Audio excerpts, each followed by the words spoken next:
Pronto, começou a gravação. Então, bom dia para todos, né?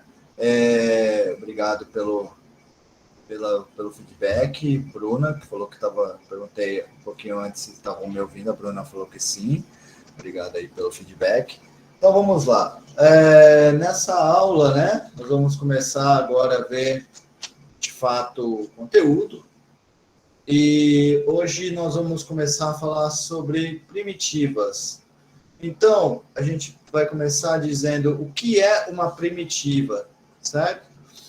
Depois, nós vamos fazer alguns exemplos de primitivas e no final da aula eu quero apresentar algumas aplicações para primitiva, mostrando aonde pode ser útil, né? Lógico que, de novo, eu já falei isso na vez passada, a primitiva tem um papel fundamental num teorema que não à toa é chamado de teorema fundamental do cálculo, certo? Então, com isso você já vê que é importante estudar a primitiva, mas mesmo assim, no final da aula nós veremos uma coisa prática onde primitiva pode ser útil. Mas primeiro, né, vamos ver o que é uma primitiva. Bom, para falar de primitiva, eu sempre vou estar falando de funções. Funções sempre estão definidas em algum conjunto, ou seja, para ser função tem que ter um domínio. O domínio das minhas funções aqui vai ser I, onde I é um intervalo, então sejam I um intervalo. Esse intervalo pode ser aberto, fechado, semiaberto, o que for. Depois eu vou pegar uma função f maiúscula de I em R, uma função.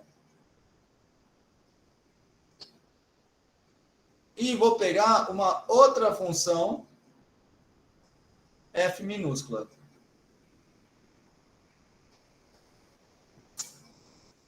Aí, para falar de primitiva, né, eu vou precisar falar dessas duas funções.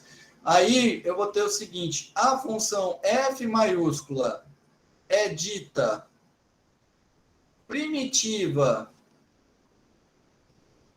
da f minúscula quando... Desculpa, faltou uma coisa. É primitiva da f minúscula em I, ou seja, no domínio delas, quando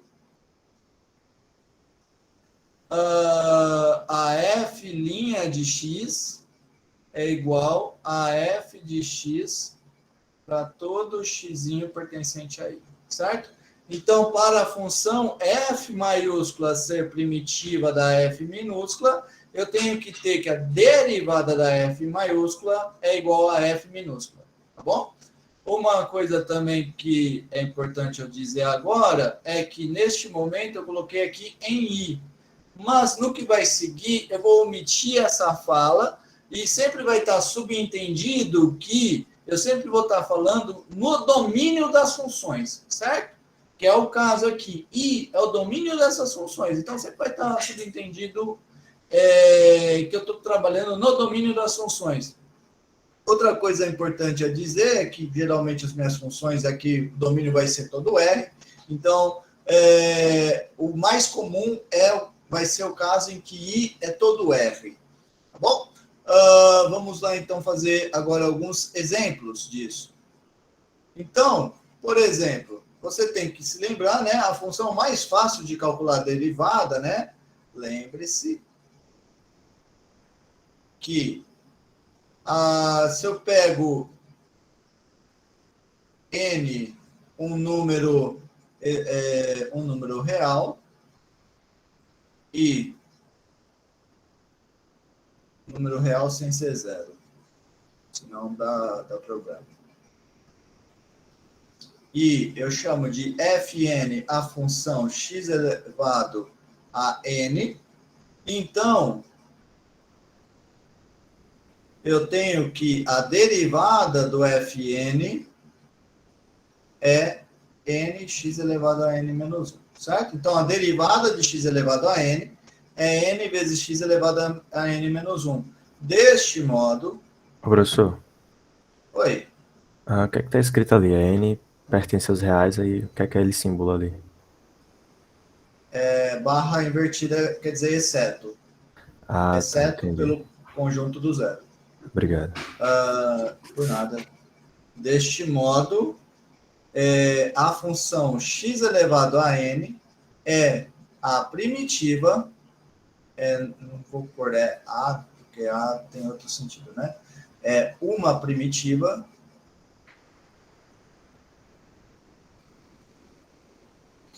de nx elevado a n menos 1. Por quê? Porque é aquela história. A função x elevado a n é uma função tal que a derivada dela dá nx elevado a n menos 1. Tá bom? Vamos ver agora um outro exemplo. Esse outro exemplo que eu vou ver está quase que contido no exemplo acima. Agora nós vamos pegar, fazer como se fosse um exercício. Encontre uma primitiva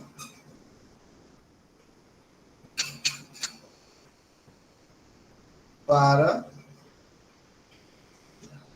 f de x igual a x elevado a n. Então, se eu quero encontrar elevado a n, não. Vamos colocar um número elevado ao quadrado. Se eu quero, então, encontrar uma primitiva para x ao quadrado, o que eu quero? Eu quero encontrar uma função cuja derivada de x ao quadrado. Então, a primeira coisa que eu quero que vocês notem é o seguinte. Primeiro, note que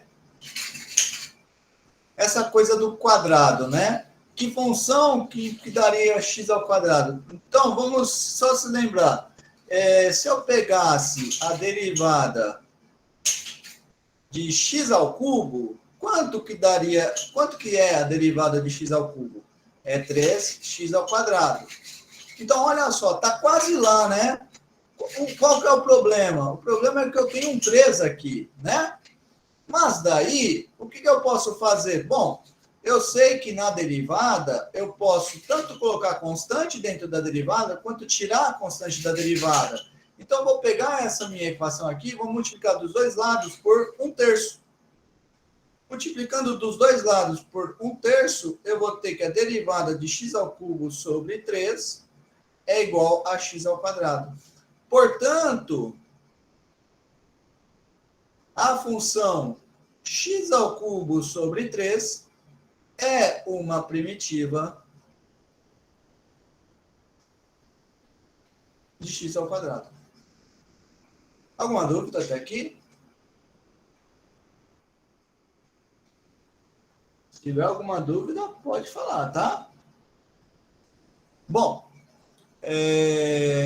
eu vou fazer a seguir, eu quero chamar a atenção de uma coisa muito importante, mas antes de chamar a atenção dessa coisa muito importante, eu quero só fazer uma observação de um esqueminha.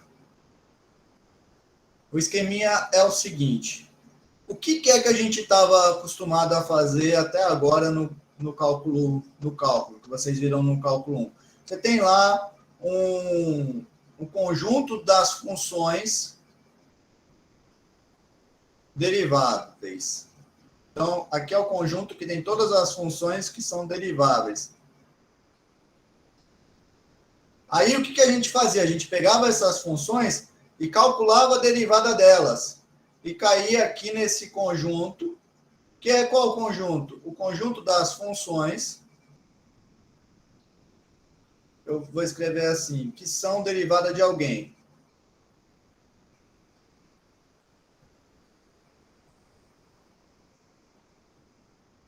Certo?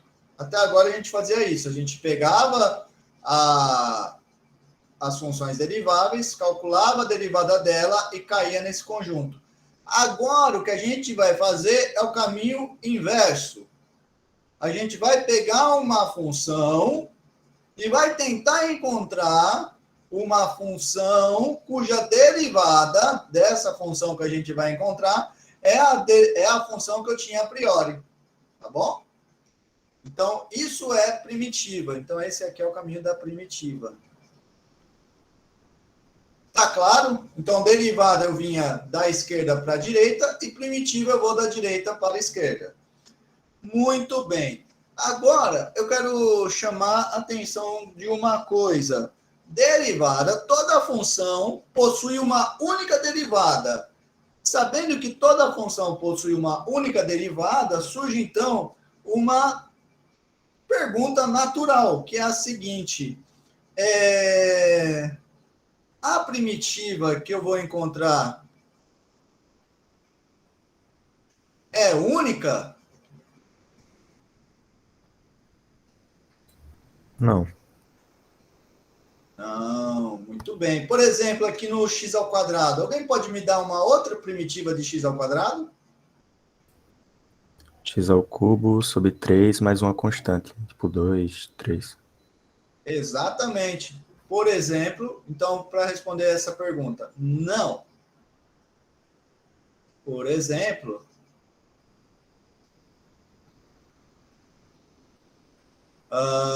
x ao cubo sobre 3 mais 2, né, que você falou, também é primitiva de x ao quadrado. Então, você vê que você já tem duas primitivas para o x ao quadrado. Por exemplo, você tem uma primitiva que é o x ao cubo sobre 3, e a outra primitiva é o x ao cubo sobre 3 mais 2, tá bom? Mais geral, né? Mais geral. O que a gente pode ter mais geral? Mais geral.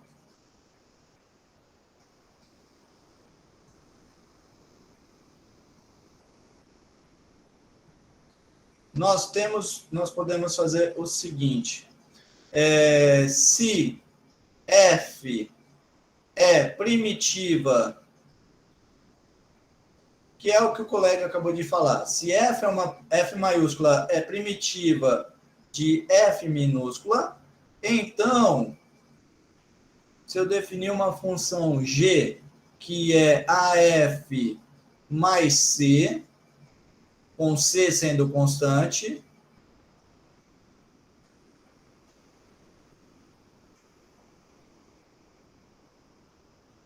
temos que G é primitiva de F. Isso quer dizer, então, o seguinte: se eu consigo encontrar uma primitiva de F, então eu consigo encontrar uma quantidade infinita de primitivas da F. De que maneira? Apenas somando com constante, porque toda constante somada com essa minha função que eu encontrei a priori, também vai ser uma primitiva, tá bom? Certo. E daí, agora surge uma outra, vendo isso, surge uma nova pergunta, que é o seguinte: será que toda primitiva é encontrada dessa maneira? Deixa eu escrever essa minha pergunta, a pergunta natural que surge. Pergunta: se eu tenho duas funções, digamos, g e f, que são primitivas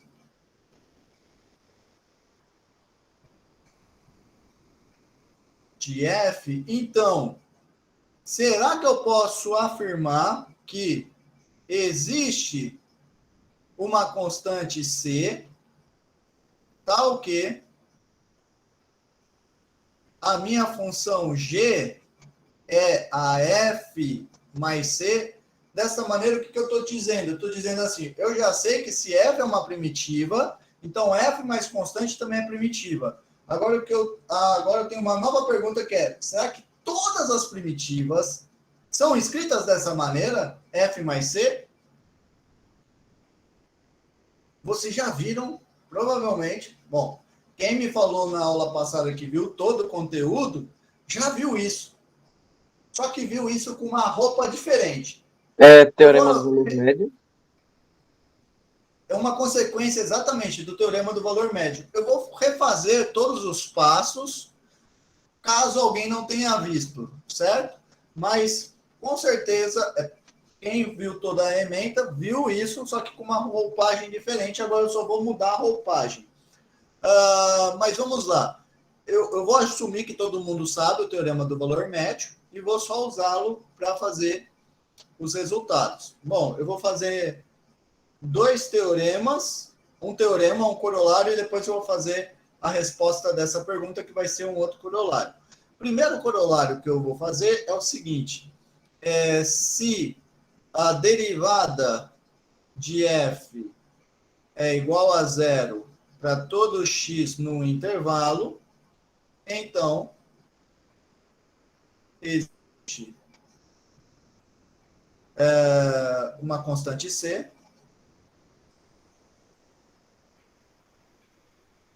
tal que a minha função f é constante c para todo x no i. Para fazer isso é muito simples, é só eu vir e fazer o seguinte.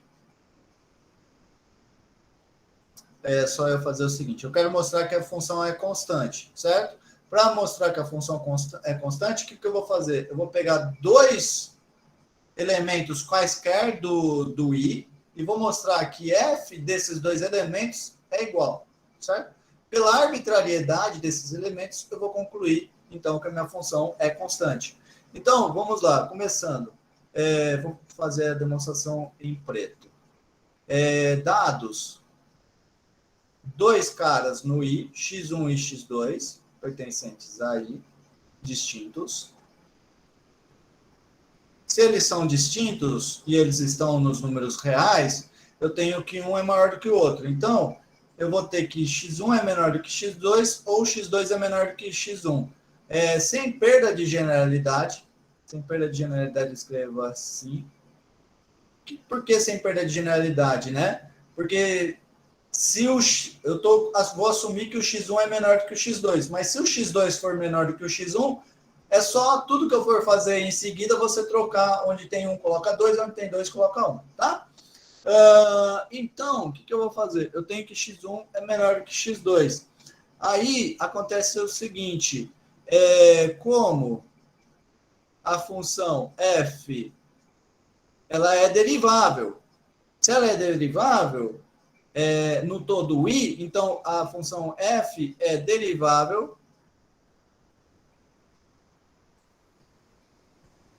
no intervalo fechado x1, x2.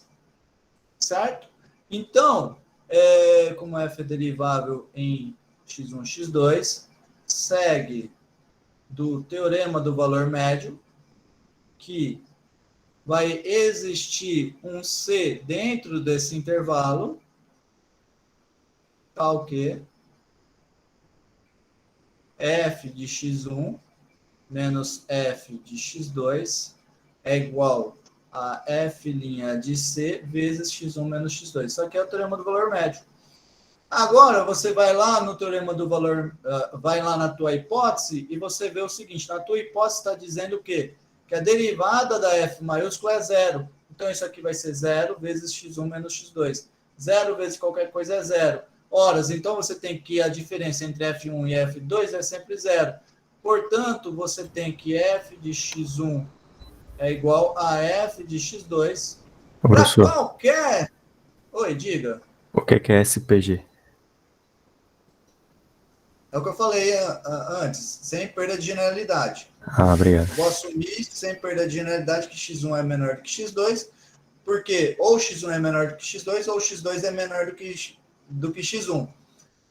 Se eu tiver no outro caso, x2 é menor do que x1, é só trocar. Onde tem 1, coloca 2, e onde tem 2, coloca 1. Tá bom? Muito bem. Então, daí, eu concluo desta maneira que x1 f de x1 é igual a f de x2 para qualquer x1 e x2 no intervalo i. Concluindo, então, que a minha função é constante. Se você quiser, até para ficar mais bonitinho, você pode escrever assim: portanto,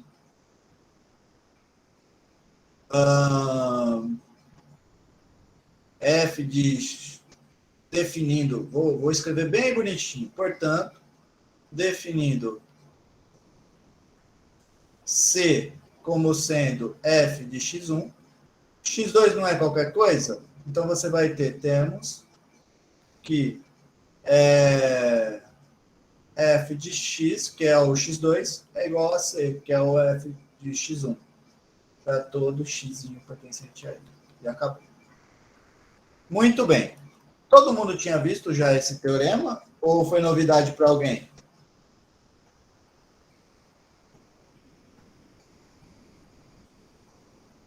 Não foi novidade para ninguém. Muito bem. Agora, usando esse teorema, eu posso fazer um outro que é o seguinte. Se as derivadas da f e da g coincidem, deixa eu só aceitar uma pessoa que pediu para entrar. Se as derivadas da f e da g coincidem, então existe uma constante c, tal que a minha função g de x é igual a f de x mais a constante, certo? Bom, para demonstrar esse resultado, é só usar o teorema acima, porque você vai ter o seguinte, como f' de x é igual a g' de x, então eu vou ter que, vamos escrever direito, vai. Temos que f' de x menos g' de x. Só para ficar, eu acho que vai ser, tá na mesma, mas só para ficar mais bonito. G' de x menos f' de x é igual a zero. Deste modo, a derivada de g menos f,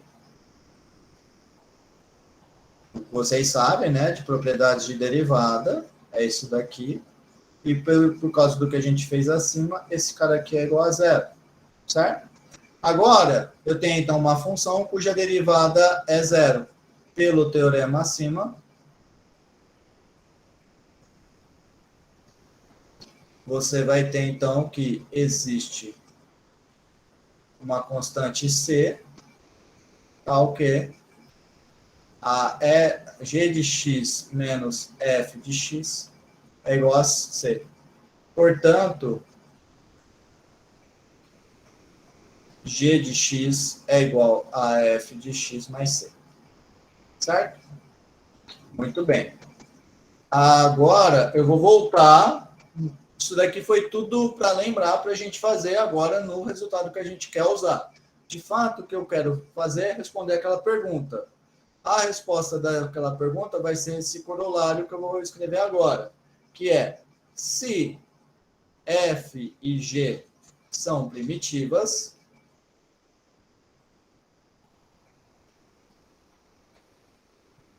de f em i, então existe uma constante c, tal que o g de x é igual a f de x mais c. Tá bom? Então eu vou lá e vamos fazer a demonstração.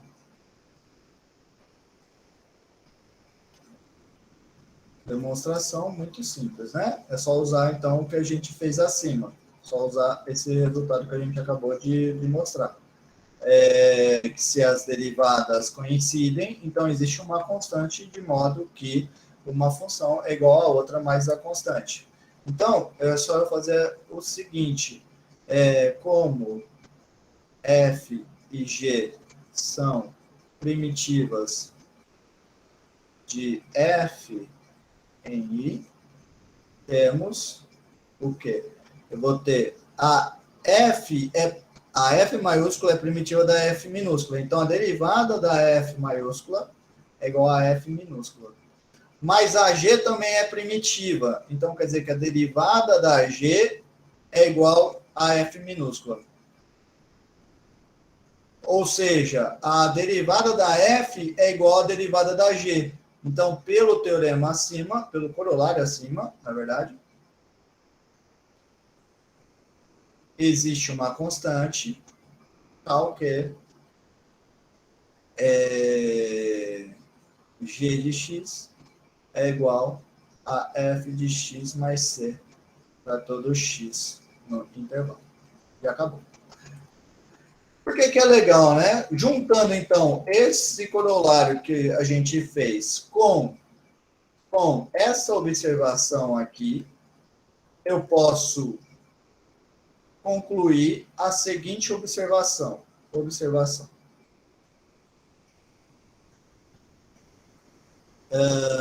Se f é uma função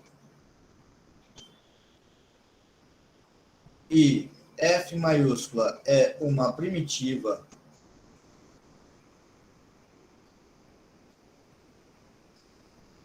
de f minúscula, então, se eu for construir o conjunto, qual conjunto? Conjunto das, vou escrever bem babaca aqui, tá? É o conjunto das funções que são primitivas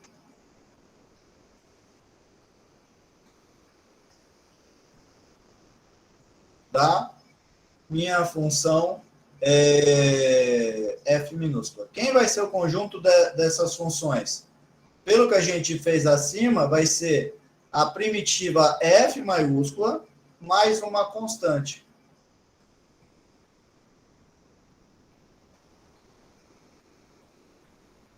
Certo? Então, toda a primitiva da minha função f maiúscula vai ser a função f maiúscula mais c, certo? Toda a primitiva da minha função f minúscula será a f maiúscula mais uma constante. Portanto, isso daqui nos induz a fazer uma nomenclatura. Qual é a nomenclatura? A nomenclatura é a seguinte: se f maiúscula é primitiva de f minúscula, então eu vou denotar por f de x mais c, ou seja, é a f maiúscula mais uma constante. Esse cara, quando eu escrever assim, eu vou chamar de primitiva geral.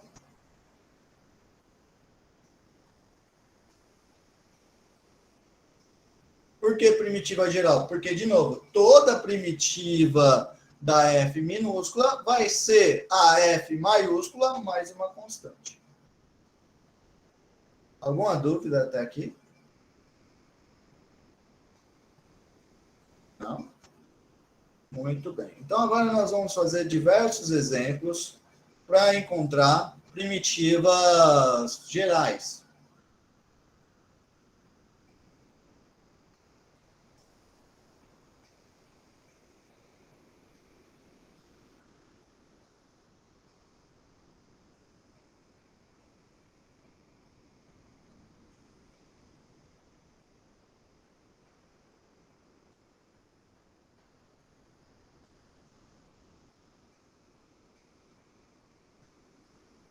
Então, vamos lá. Ô, Primeiro, professor, diga. só uma dúvida. O senhor disponibiliza ainda hoje essa gravação? Sim. Tá bom. Essa é a ideia. Tá bom, obrigada. Por nada. Então, vamos lá. F de x igual a seno de x. Quem é uma primitiva de seno? A gente sempre vai fazer igual a gente fez antes.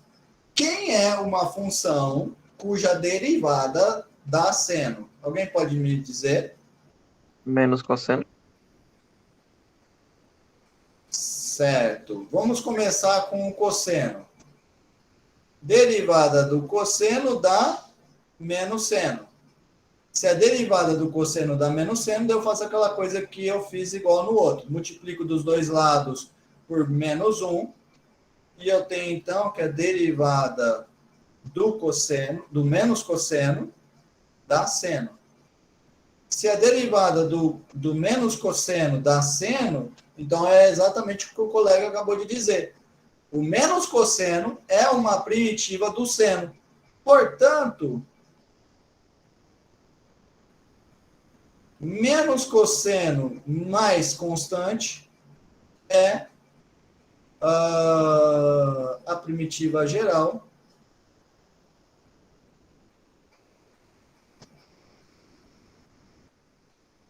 da f. Joia? Alguma dúvida? Muito bem. Vejamos outro. Esse outro vai ser um pouquinho mais chatinho, mas a gente vai conseguir fazê-lo sem nenhum problema. Esse daqui, alguém sabe me dizer quem é a primitiva geral desse cara? Primeiro, uma função cuja derivada dê 1 sobre x. Alguém sabe me dizer? LN. Joia. Então vamos lá. Sabemos que ln de x, a derivada disso, é igual a 1 sobre x. Mas agora eu vou te perguntar, para quais valores de x? Se não me engano, é de 0 a infinito, né? Isso. Quando x está em 0 até mais infinito. Então, nesse intervalo, a primitiva mais geral é ln mais uma constante. Mas será que eu não posso trabalhar com o intervalo negativo? Lógico, o ln só está definido para x positivo. Não existe ln de x negativo. Mas será que eu não posso brincar com alguma coisa? Bom, eu vou fazer aqui uma brincadeira, vocês me digam aí se concordam ou não. Mais ainda.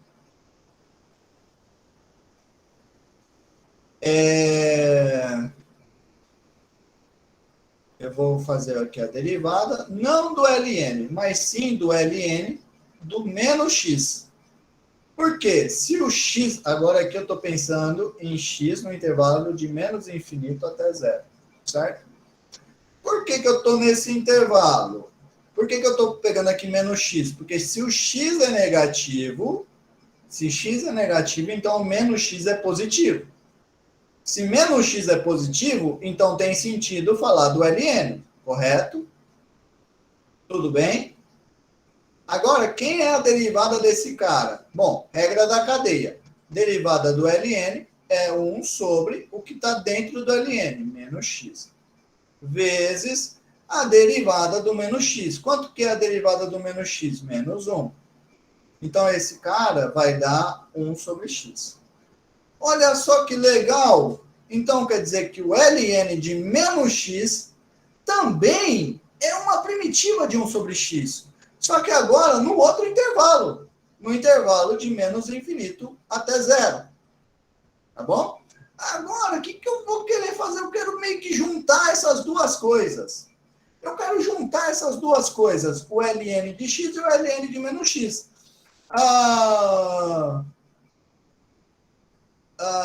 Para juntar os dois, eu tenho que observar o seguinte. Eu vou mudar aqui a escrita, só para ficar melhor escrita. Em vez de mais ainda, eu vou colocar aqui por outro lado. E agora eu vou escrever o seguinte, mais ainda.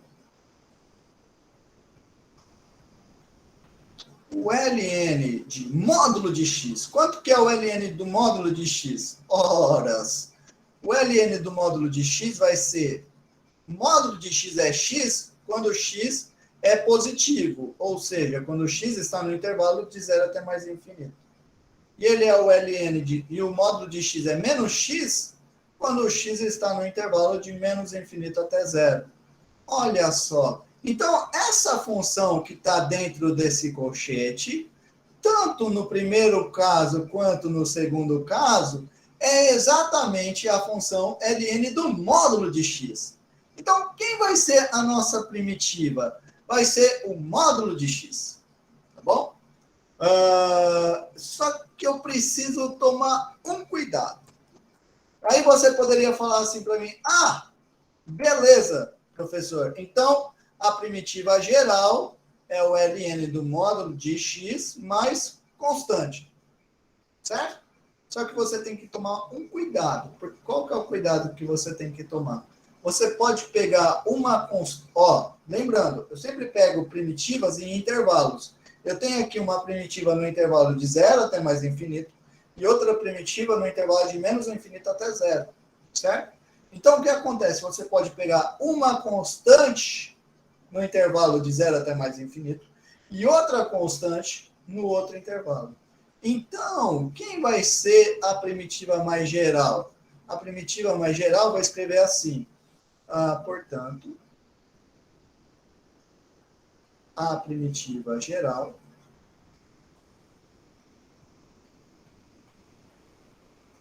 é g de x, que vai ser igual a ln de módulo de x mais uma constante, e ln de módulo de x mais outra constante. Aqui para x no intervalo de menos infinito, tanto faz, tá? Os intervalos aqui. E aqui de 0 até mais infinito. Certo? Com C1 e C2 constantes.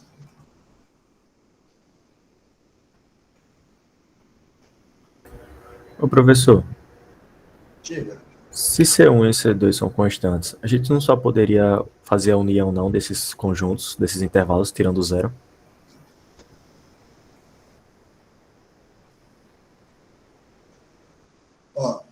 Eu não tenho o zero, né? O zero não está no meu domínio. Aí, o que eu estou querendo dizer aqui é que, por exemplo, a derivada dessa função aqui, que na parte positiva é mais 1 e na parte negativa é mais 2, a derivada dela, a derivada dessa função g, vai dar 1 sobre x. Se eu pego, por exemplo, π e 3, a derivada dessa daqui também dá o 1 sobre x. Por isso que eu estou pegando C1 e C2. Respondeu a tua pergunta ou não? Pode ser franco. Mais ou menos, mas deixa tá intranquilo de entender. Tá. Muito bem. Muito bem.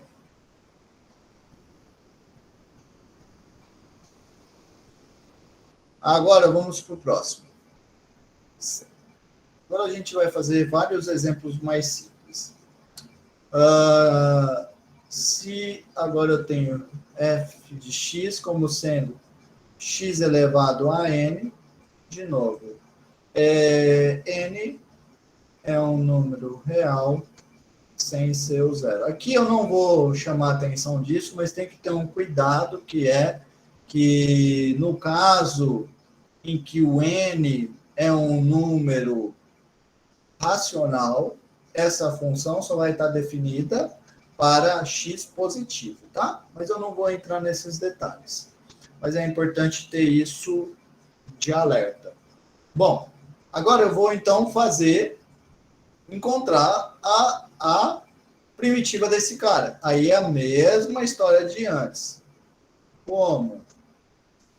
Se eu pegar a derivada do xn mais 1, a derivada dele é o n mais 1 vezes x elevado a n mais 1 menos 1, que dá n. Aí eu multiplico dos dois lados por 1 sobre n mais 1, e eu tenho, então, que a derivada do xn mais 1 sobre n mais 1 é o xn.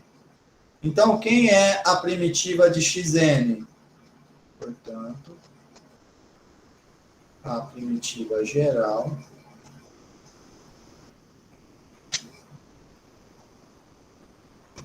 de f é x elevado a n mais 1 sobre n mais 1 mais c, com c sendo constante. Tudo bem? Tá claro? Joia.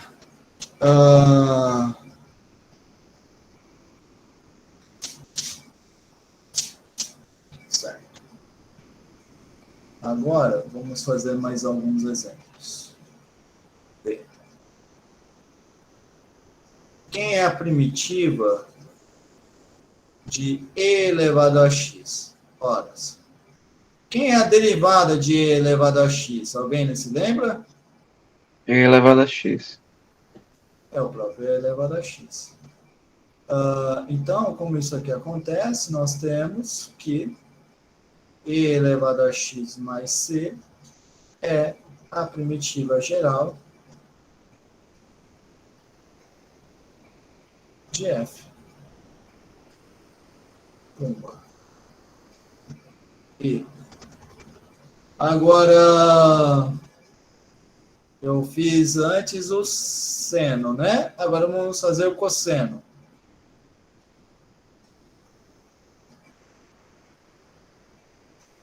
Seno de x.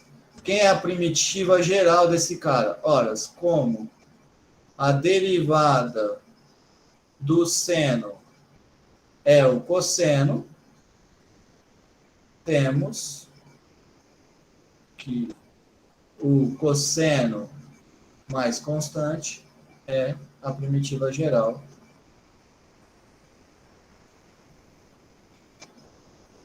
de f. Agora o outro. Cosseno, o seno já foi. Agora eu vou pegar secante ao quadrado. Aqui vocês têm que lembrar lá das... Para calcular a primitiva, você tem que lembrar das funções que você já calculou a derivada.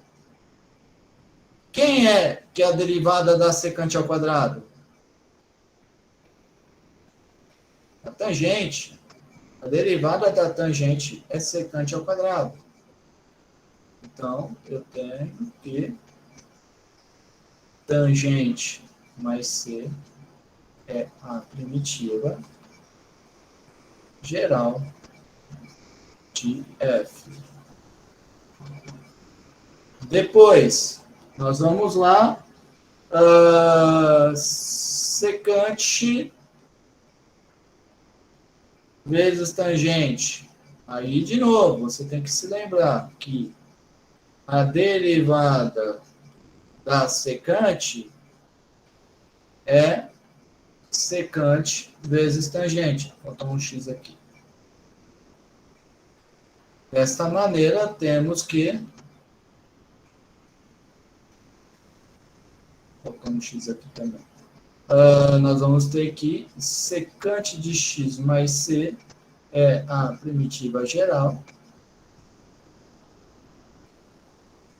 de f.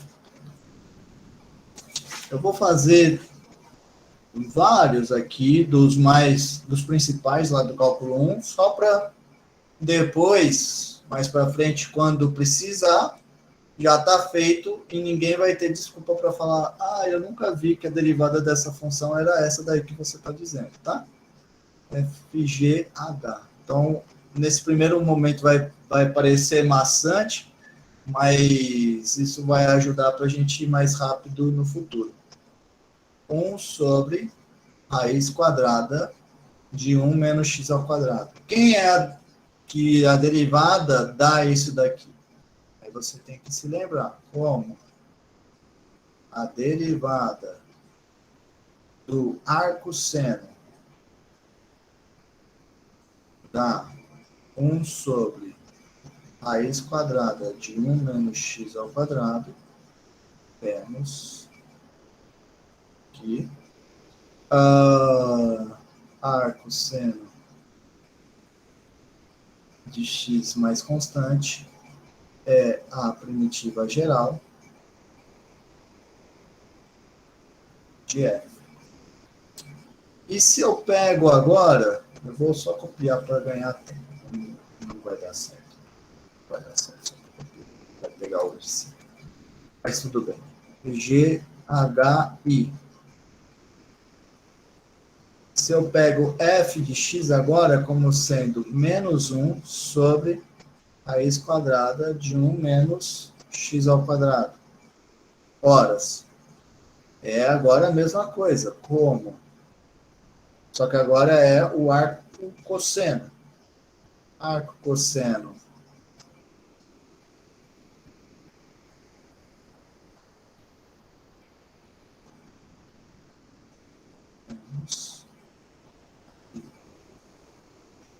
A primitiva geral de f é o arco cosseno de x mais constante. I, J. E se eu pego agora f como sendo 1 sobre 1 mais x ao quadrado, aí é o arco tangente. Como a derivada do arco tangente é igual a 1 sobre 1 mais x ao quadrado, temos que a primitiva geral de f é arco tangente mais constante. Agora eu vou fazer as hiperbólicas. JK. Se eu pego agora o cosseno hiperbólico,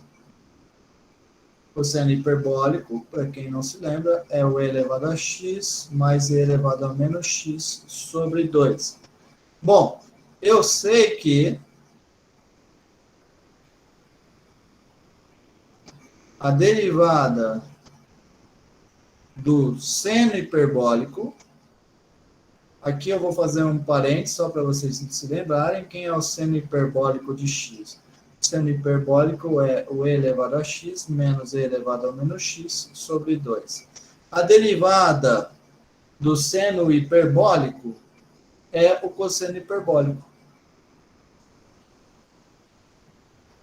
Então, eu vou ter que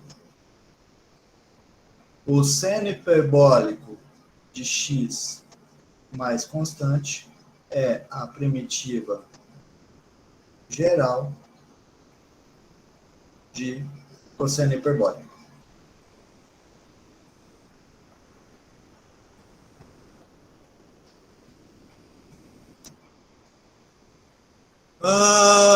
Para terminar, IJKL. Para terminar, agora eu fiz o seno hiperbólico, o cosseno hiperbólico, agora o seno hiperbólico. Se a minha f for o seno hiperbólico de x, aí você vai ter como a derivada do cosseno hiperbólico é o seno hiperbólico, temos que a primitiva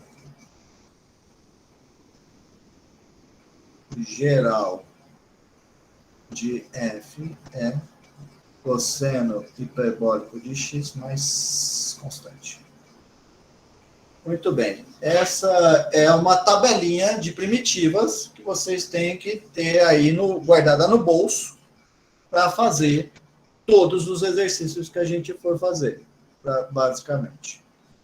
Bom, agora eu vou fazer uns exemplos menos triviais, só que para esses exemplos menos triviais, assim como nós fazemos lá com derivada, nós precisamos de algumas regras aritméticas, digamos. Que são elas? Lembra que você fazia lá que derivada da soma é a soma das derivadas? Derivada de constante vezes a função é a constante vezes a derivada da função, certo? a gente precisa de algumas regras agora para primitiva, certo? E é o que eu vou fazer agora, alguma dessas regras para primitiva, para a gente poder calcular primitivas de funções que não são tão elementares. Então, quais vão ser as regras? Né? A primeira regra que eu vou pegar é o seguinte: se f é primitiva, se f é primitiva de fzinho e c é constante, vou pegar c minúsculo, porque já estou usando c maiúsculo para outra coisa. É constante. Vou pegar A. Então, eu vou ter que A vezes F é primitiva de Azinho vezes Fzinho. Isso porque, bem babaca, mas é bom fazer, pois a derivada de A vezes a F grande é A vezes a derivada da F grande, que é A vezes F, já que a F grande é primitiva da F. Muito bem. E a outra observação agora é com a soma. Se F grande é primitiva de Fzinha e G grande é primitiva de G pequena, então F mais G é primitiva de Fzinha mais Gzinha. Isso porque a derivada de F grande mais G grande é isso daqui. E esse cara, bom, a F grande é primitiva da Fzinha, então essa é a derivada da Fzinha. A G grande é primitiva da Gzinha, então essa é a derivada da Gzinha. Tá bom? E daí acabou. Muito bem. Agora, juntando essas duas observações com os exemplos que a gente deu acima, a gente vai poder fazer um monte de exemplo, certo? Eu vou colocar 2 aqui, vou fazer um e o outro eu vou deixar de exercício para vocês, tá?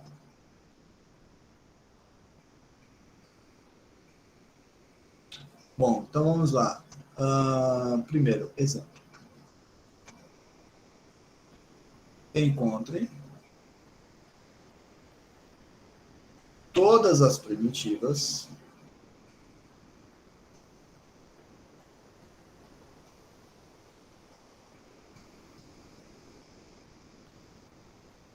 de g de x igual a 4 seno de x mais 2x à quinta menos raiz de x sobre x. Certo? Esse daqui. Na verdade, são 3 exemplos, eu vou fazer 2 e vou deixar um de exercício. Então, vamos primeiro fazer esse. Quais são todas as primitivas desse cara? Primeiro, né? Essa fração, ela tá meio estranha, certo? Eu vou querer usar aquela coisa de a primitiva da soma é a soma das primitivas. A primitiva de constante vezes a função é a função vezes a primitiva, certo? Mas essa fração está estragando. Por que está estragando? Porque eu não tenho uma regra para multiplicação de funções, nem para divisão de funções. E a fração é uma divisão. Então, eu vou ter que reescrever essa minha função. Para isso, então, para resolver esse exercício, então, eu noto o seguinte. Note que a minha função g, ela pode ser reescrita do seguinte jeito. Todo mundo concorda com isso? Eu posso reescrever a função desta maneira. Agora, eu observo o seguinte. Raiz de x é a mesma coisa do que x elevado a meio. Agora, eu observo o seguinte.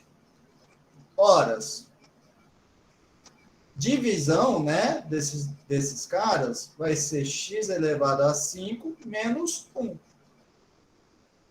que dá 4. E aqui vai ser x elevado a 1 meio menos 1, vai dar menos meio. Certo? Então, agora acabou. Agora é só usar as minhas regrinhas. Então, portanto,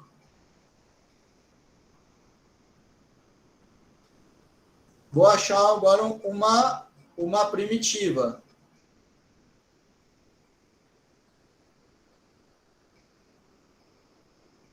Então, quem é a primitiva do seno? Nós fizemos, né? É o cosseno. Menos cosseno. Desculpa. Quem é a primitiva do 2x à quarta? Vai ser 2x a 5 sobre 5. Mais, a priori é menos. Menos. Quem é a primitiva de x elevado a 1 meio? Vai ser x elevado a menos meio mais 1, que dá meio. E aqui eu vou colocar... É menos mesmo. 1 sobre 2. Certo? Aí eu observo só que 1 sobre 2 é a mesma coisa do que 2. Então, essa daqui é uma primitiva da minha função. Eu quero todas as primitivas. Se eu quero todas as primitivas, o que falta fazer? É só somar com C. Então, eu vou colocar aqui um Czinho, porque é o seguinte. Para cada Czinho, eu tenho uma função Gzão de C. Então, essas funções aqui, com C pertencente aos reais, são todas as primitivas.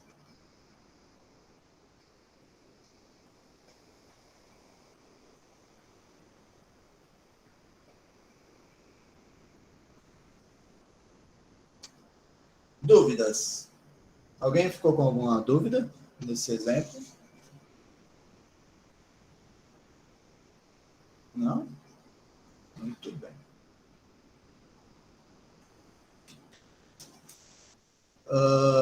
Vou fazer mais um.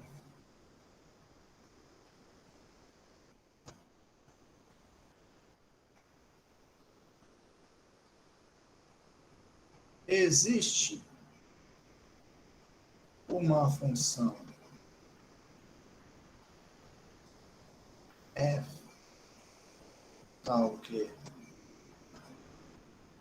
a função f no zero é 4, a função f no 1 é 1 e a derivada segunda da f é 12x ao quadrado mais 6x menos 4. E aí? O que vocês acham? Como que eu posso fazer esse cara aqui? Bom, eu tenho a F2. Eu sei que se a derivada da F é uma coisa, então a F vai ser uma das primitivas, né, da derivada. A F vai ser uma das primitivas. Então, o que eu vou fazer? Eu vou fazer aqui passo a passo. Primeiro, eu vou encontrar quem é a F'. Quem é a F'? A F' vai ser uma primitiva da F duas linhas. Então, vamos lá, solução. Como F' é uma primitiva de F duas linhas. Por que é uma primitiva da F duas linhas? Porque a derivada da F' é a F duas linhas. Temos que a F' vai ser o quê? Então, eu vou calcular agora a primitiva. Bom, que função que a derivada dela dá 12x ao quadrado? É a mesma brincadeira de antes. Eu vou colocar aqui 12x ao cubo dividido por 3, certo? Porque x ao cubo dividido por 3, a derivada dele dá x ao quadrado. Depois, 6x ao quadrado sobre 2.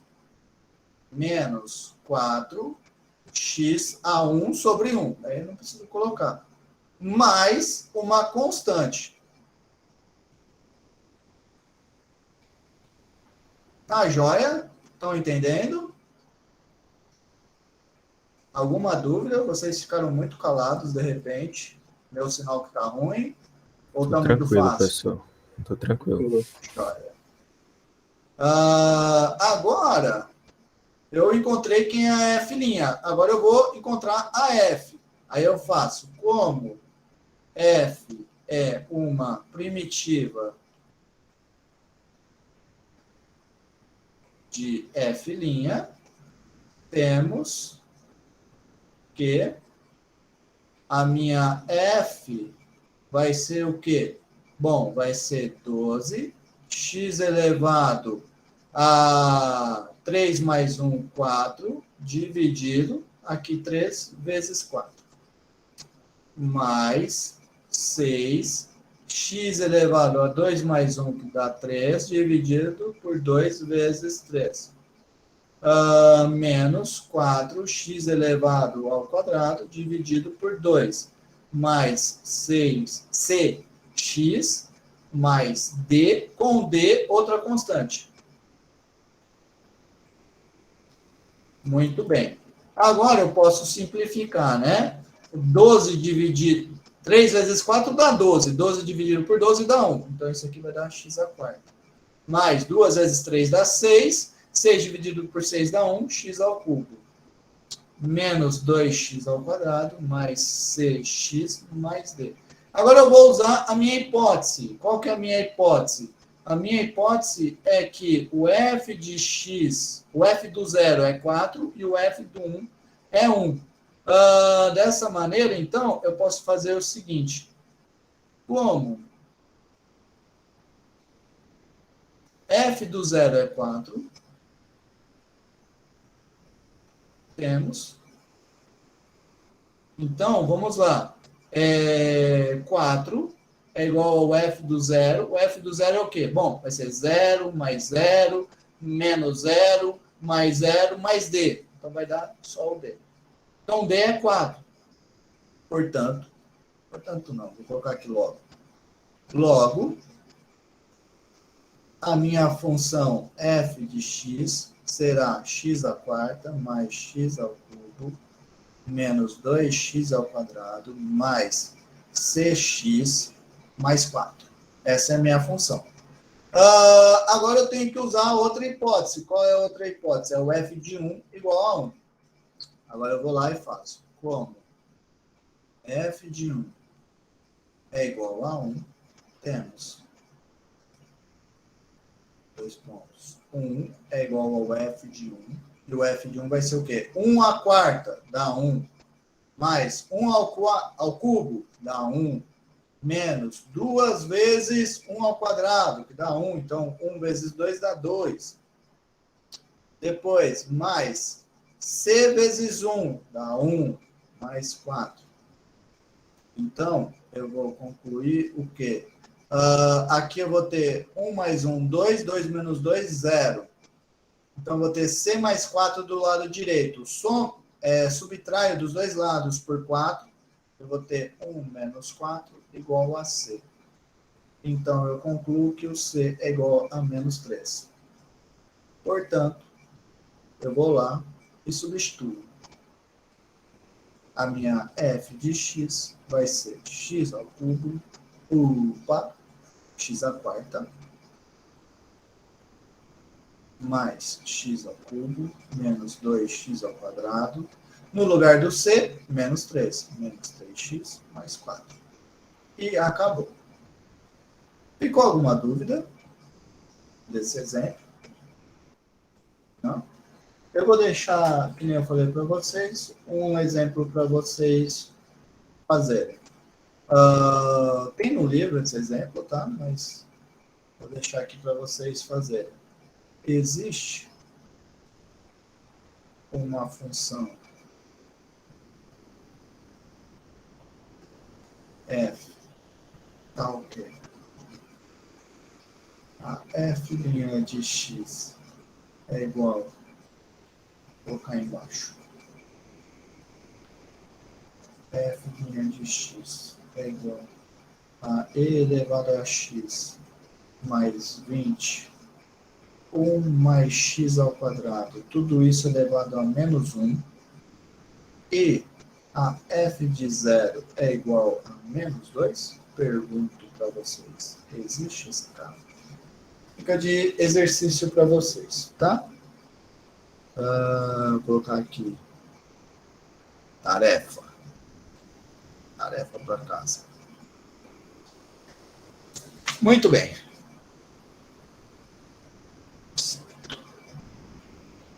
Muito bem. Agora, nesses minutos finais da aula, eu queria mostrar uma aplicação do que a gente tem feito. Essa aplicação, a gente vai fazer ela no que a gente chama de movimento retilíneo.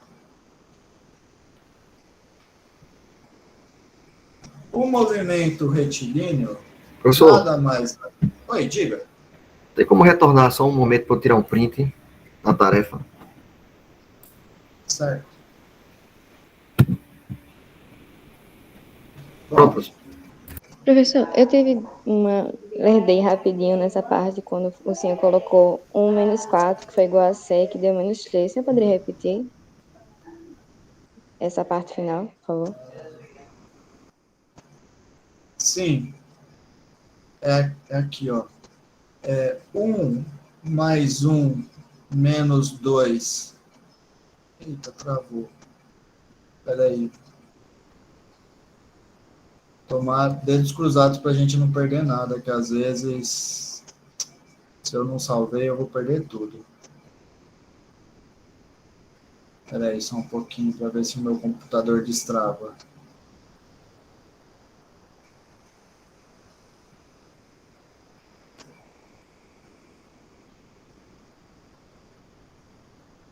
Poxa vida. Só um Professor, instantezinho. Oi. o senhor, se por acaso não perdeu aí essas anotações, você vai disponibilizá-las, né? Se eu não perder, eu vou disponibilizar.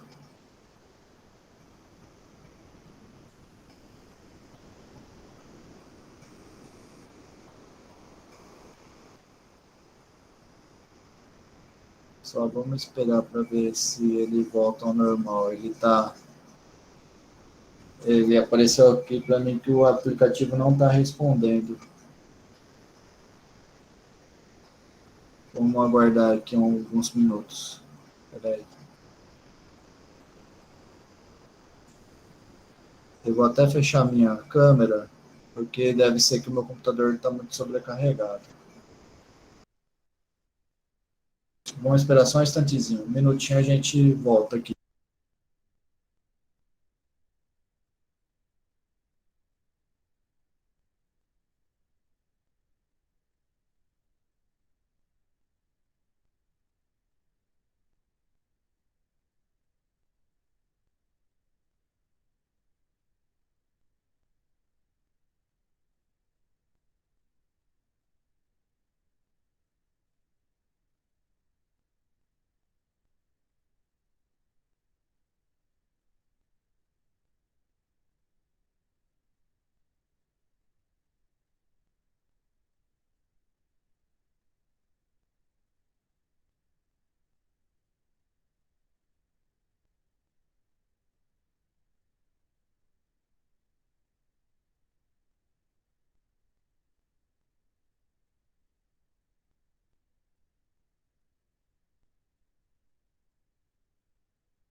Bom, para mim ainda está escrevendo aqui não respondendo, mas estou vendo aqui que no Meet a imagem está boa, então só para responder a colega que perguntou, né? O que aconteceu nesse passo? Tá vendo aqui, né, que eu estou esse vermelho que está mais escuro, que não dá para ver, tinha um 1 aqui, né? Então, você tem 1 mais 1 dá 2. 2 menos 2 dá 0. Aí eu tenho 0 mais C, que dá C. C mais 4, certo? Então, eu vou ter que 1 é igual a C mais 4. Aí, eu subtraio dos dois lados da minha equação o menos 4. Então, eu vou ter 1 menos 4 igual a C mais 4 menos 4. 4 menos 4 dá 0. C mais 0 dá C. Então, você vai ter 1 menos 4 igual a C, que é o que está escrito aqui embaixo. Se 1 menos 4 é igual a C, então C é igual a menos 3. E daí acaba. Certo? Bom, não voltou, eu vou ter, para a gente conseguir terminar a aula, eu vou ter que encerrar aqui essa aplicação do Shorno. Eu vou fechar, eu vou abrir um novo, e daí eu vou perder essas anotações, mas depois eu posso... Vocês vão ter a gravação, né? Daí na gravação vocês vão ter Vocês vão poder copiar. Infelizmente.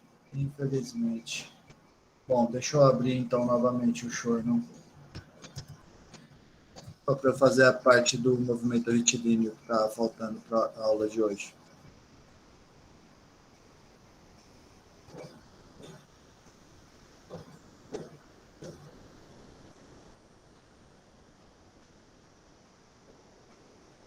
Vamos abrir aula 2.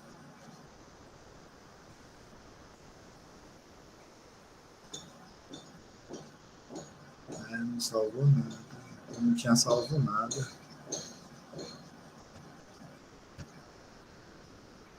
Mas tá bom. Então vamos lá, só para a gente conseguir terminar o assunto da aula de hoje. Então agora eu vou aplicar o que a gente fez de primitiva para estudar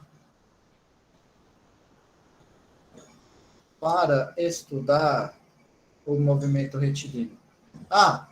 Sim, pensei numa coisa aqui. Eu vou perder as minhas anotações que eu fiz agora, mas a aula da tarde vai ser totalmente parecida com essa aula, então depois eu posso disponibilizar as anotações da aula da tarde, tá? Mas vamos lá. Movimento retilíneo.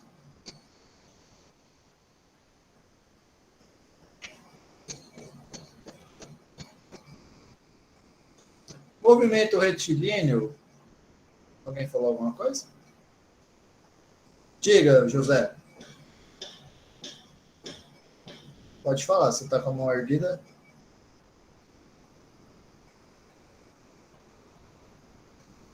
Não? Tá bom.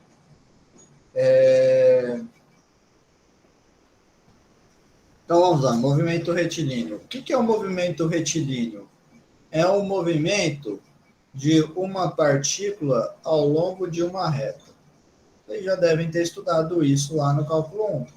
É o seguinte, se eu tenho aqui uma reta e eu tenho uma partícula se movendo ao longo desta reta, eu posso considerar uma função do seguinte modo. Eu tenho, por exemplo, aqui, em vermelho está a reta, onde a partícula está se movimentando, e eu posso pensar aqui o tempo. Para cada instante de tempo t, eu tenho uma posição diferente, S de t, certo? Então, nisso eu tenho o quê? Eu tenho uma função. Eu tenho a função posição, certo? Aí, o movimento, o que a gente viu lá no cálculo 1 é o seguinte, se no instante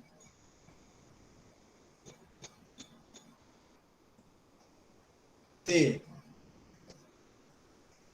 a posição é S de t, então podemos definir uma função, que é a função que pega t e leva em s de t. Daí, se essa função é derivável, o que eu vou ter? Deste modo. Se a função s é derivável, então a velocidade instantânea, né, em t, é v de t, que é exatamente a derivada da posição. E a aceleração? Bom, se a função t indo em v de t é derivável, então a aceleração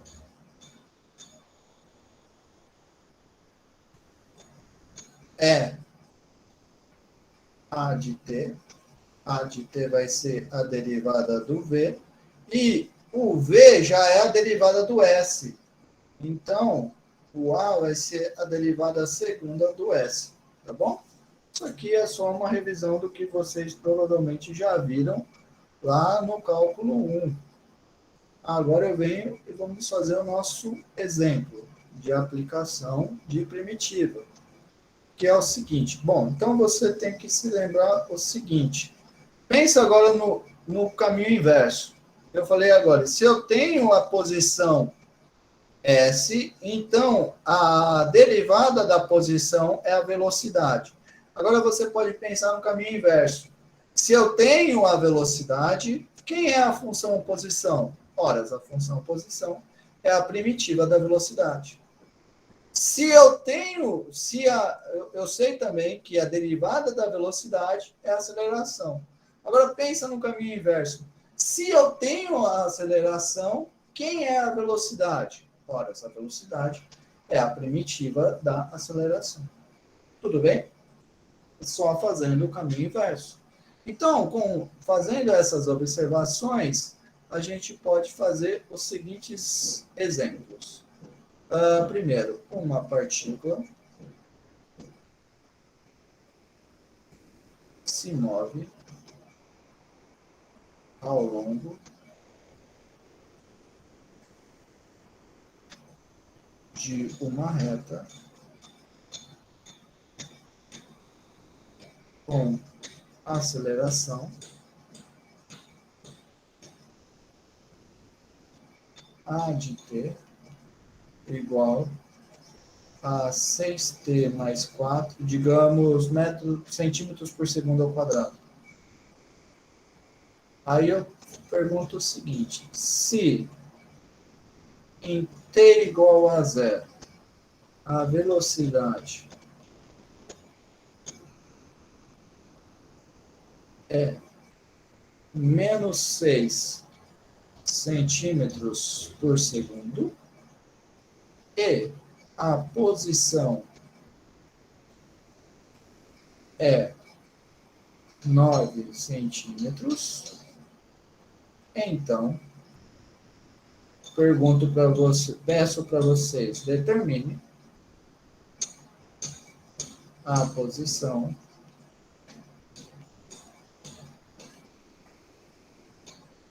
S de t para cada t pertencente aos reais. Certo? Vou dar aí uns minutinhos para vocês fazerem esse exercício, certo? Enquanto vocês pensam nele, eu vou já copiar o seguinte, que é para vocês pensarem também.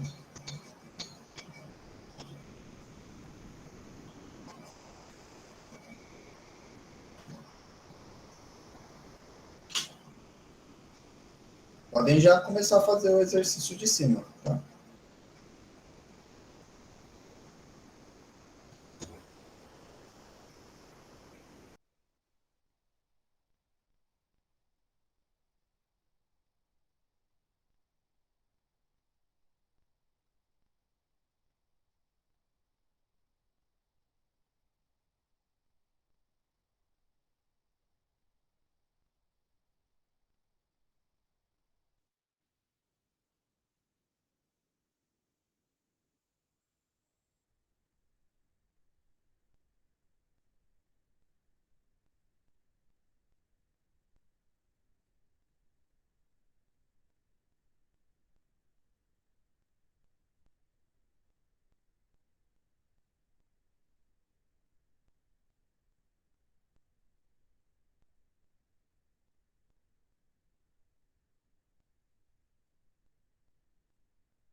Opa.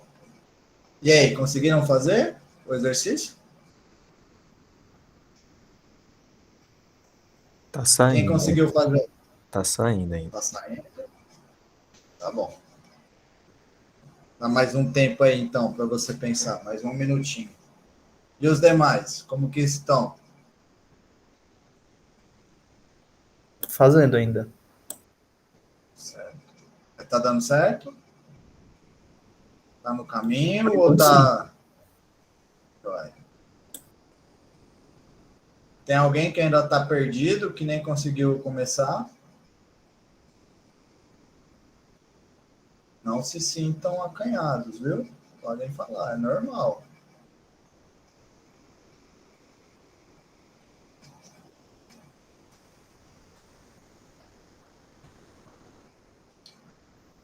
A minha Vamos lá. posição aqui deu t ao cubo mais 2t quadrado menos 6t mais 9. Não sei se tem mais 9. Isso mesmo. Isso mesmo. Certo.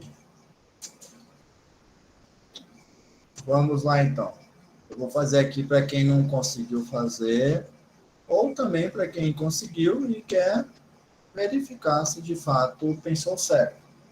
Então, eu tenho lá, uma partícula se move ao longo de uma reta com aceleração Planck. Então, eu vou colocar aqui, né? Como a aceleração é igual a 6t mais 4, ou 1.000 centímetros por segundo ao quadrado, tá? E eu tenho que me lembrar que a aceleração é igual à derivada da velocidade. Então, como isso acontece, nós vamos ter o quê? Temos que... Quem vai ser a velocidade? Ora, a velocidade vai ser a primitiva da aceleração. Ou seja, vai ser 6t ao quadrado sobre 2 mais 4t, que é mais uma constante. Agora, só para ficar mais bonitinho, né? 6 dividido por 2, todo mundo sabe que dá 3. Ou, se você quisesse, você também poderia pensar que 6 é a mesma coisa do que 3 vezes 2, e 2t, a primitiva de 2t é t ao quadrado. Muito bem. Aí você tem aqui a primitiva, desculpa, você tem então a velocidade. Aí, continuando a leitura, em t igual a zero, a velocidade é menos 6 centímetros por segundo, horas. Aí você vai e faz o seguinte, como menos 6 é igual à velocidade no instante zero. Mas pelo que foi feito acima, a velocidade no instante zero é 3 vezes zero ao quadrado, mais 4, zero vezes zero, mais c, que dá o c. Então, quem que é o c? C vai ser igual a menos 6. Tudo bem? C é igual a menos 6. Muito bem. Agora, deste modo, a minha velocidade vai ser 3t ao quadrado mais 4t menos 6. Agora vamos continuando a leitura. E a posição no t igual a zero é 9 centímetros. Se a posição é 9, mais ainda. Como 9 é igual... Ah, não, desculpa. A posição é 9. Agora eu tenho que encontrar, então, quem é a posição. Então, vamos encontrar a posição. Mais ainda. Como a velocidade é igual à derivada da posição, temos que a minha posição, então, vai ser a primitiva da velocidade. Quem é a primitiva da velocidade? Bom, primitiva de 3t ao quadrado é t ao cubo. A primitiva de 4 vezes t, 4 vezes t é a mesma coisa que 2 vezes 2t, e a primitiva de 2t é t ao quadrado, menos 6t, mais d, para d, sendo uma constante pertencente aos reais. Agora eu vou lá e faço o que eu sei. Eu sei que no instante zero a posição é 9 centímetros. E daí eu faço como 9 é igual à posição no zero. E a posição no zero, pelo que a gente fez acima, é 0 ao cubo mais 2, 0 ao quadrado, menos 6, 0 mais d. Então, tudo isso vai dar o quê? 0 mais 0 mais 0 mais d é igual a d. Então, eu concluo que d é igual a 9. Como d é igual a 9, temos... Vou colocar assim, entre parênteses.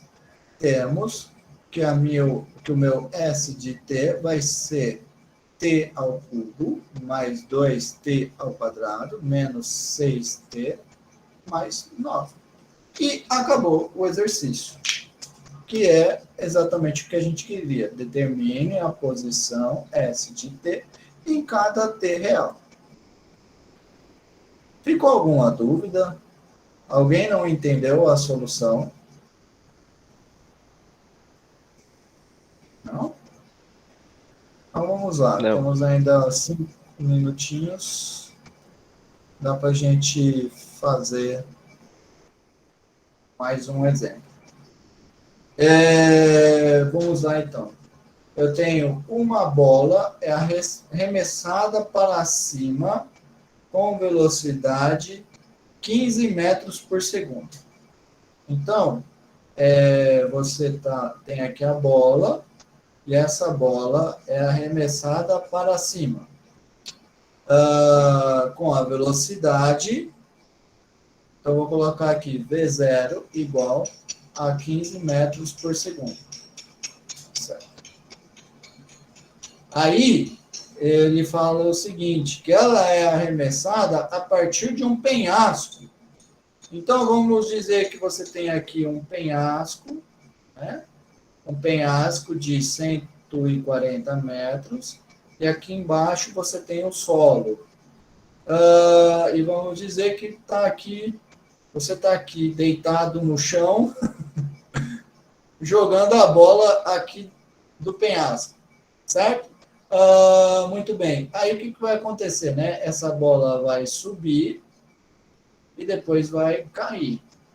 Na verdade, o melhor seria do desenho, seria se eu colocasse isso aqui um pouquinho mais para cá, né? Que a bola... Pronto. Aí a bola vai subir e depois vai cair. Aí ele fala o seguinte, encontre a altura da pedra em relação ao solo 10 segundos mais tarde. Qual que é a única ação que está sendo exercida aqui na pedra, né?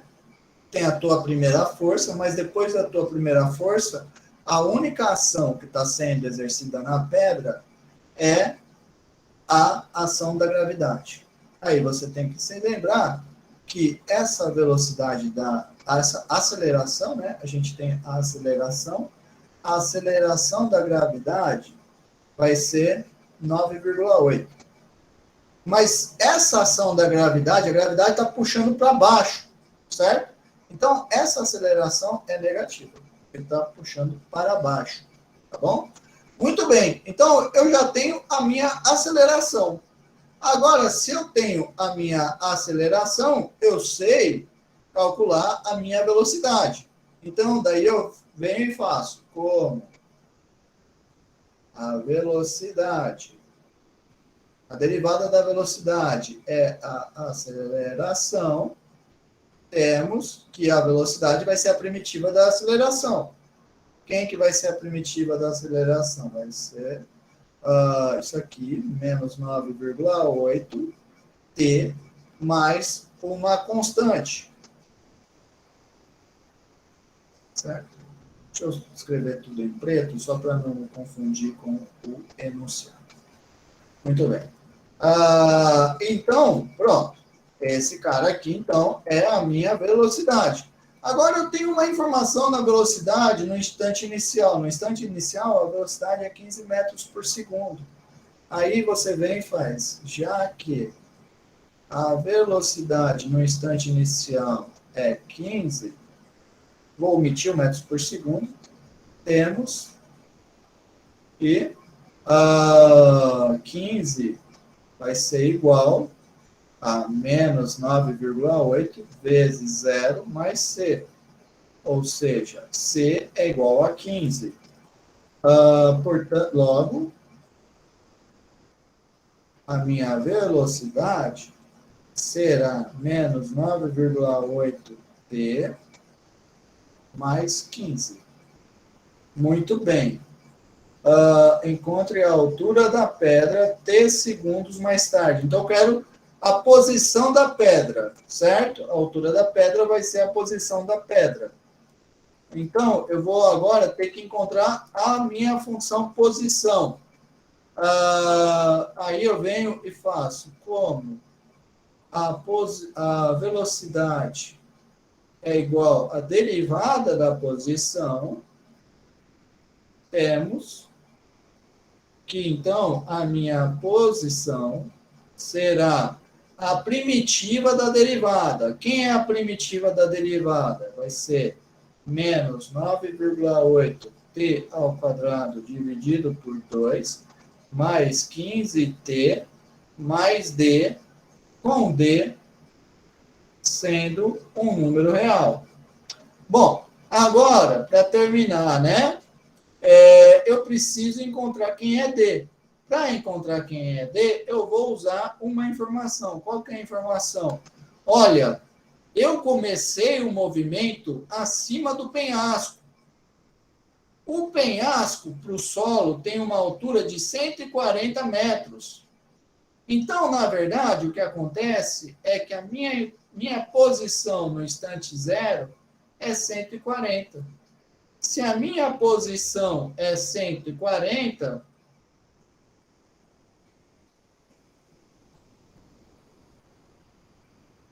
então, aqui de novo, 0 vezes qualquer coisa dá 0, 0 vezes qualquer coisa dá 0, 0 mais 0 dá 0, D. D é igual a 140. Já que D é 140, segue que a minha altura, a posição da minha pedra, ou a altura da pedra em relação ao solo, no instante t, será menos 9,8 sobre 2 t ao quadrado, mais 15t, mais 140. E acabou essa primeira parte do exercício. Depois, ele te pergunta, quando a bola atinge a altura máxima? Vou deixar de tarefa para vocês. Mas quando é que a altura vai atingir? Quando é que eu vou ter a altura máxima? Olha só essa tua função aqui de posição. Se você coloca aqui num gráfico, né? Posição e o espaço, isso aqui é o quê? É uma parábola, certo?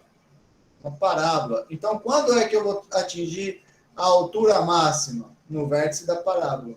Então, para encontrar a altura máxima, basta encontrar o vértice da parábola. Depois, ele pergunta, quando a pedra atinge o solo? De novo, ela vai atingir, é uma parábola. Quando é que ela vai atingir o solo? Quando a posição for 0. Ou seja, é aqui ou aqui.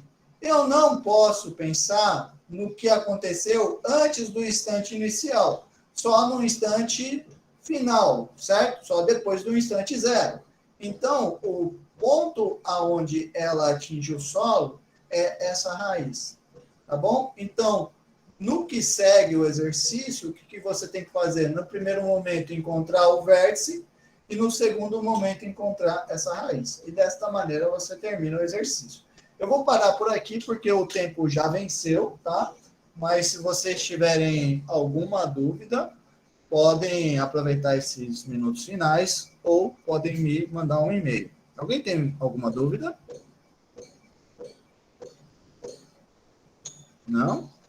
Muito bem, então se ninguém tem mais nenhuma dúvida, eu vou encerrar a aula. Obrigado pela presença de vocês aqui até agora.